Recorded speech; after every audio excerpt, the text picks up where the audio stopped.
Ilalapag ko lang naman mga nilalaman ng utak, hindi laging pakabig, minsan dinadaan sa tulak. Sino nga bang mabigat? Magkapatas lang ang upak kung parehong 1 kilo ang bakal, saka ang bulak kung ginto ang bawat letra.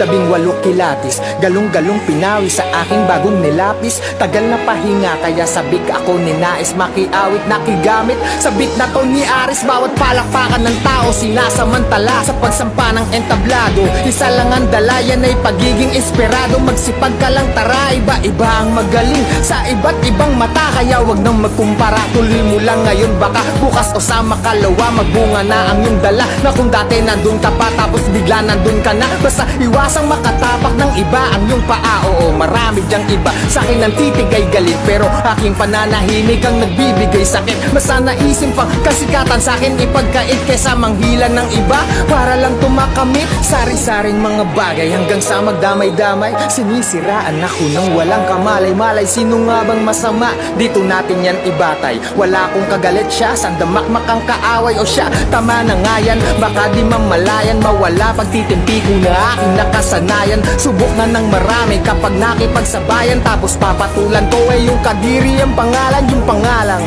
alam na kung sino lamang. Dito pa lang aking isa-isang binuraang mga naiwan sa bagsakan ng mga di pumasang estudyante. Kung naiinggit ka, dis mo na lang, kasi ang daling mangaway kaysa magtahi ng awit. Imbis magtanim ng balik, ikay nagtanim ng galit. Kung kaya sa pinunla, wag na magtanong ng bakit walang bungang maganda ang mga gawain na pangit. Masyado bang malalim? Nagbago ba ang hangin? Ganyang mga bitawan yan ang bagong aaralin. Masarap din ang ganyan tugmaan at kung papalarin, para handa ako kay Glock kung kumulabo siya sa akin. Ang gusto ko lang sabihin, kahit medyo pabiro, kung gagawa ka ng awit, sumulat ng matino so you'd be cruising with the good son. Kahit na may speed bumps at maging lirikong nakapagbibigay ng goosebumps.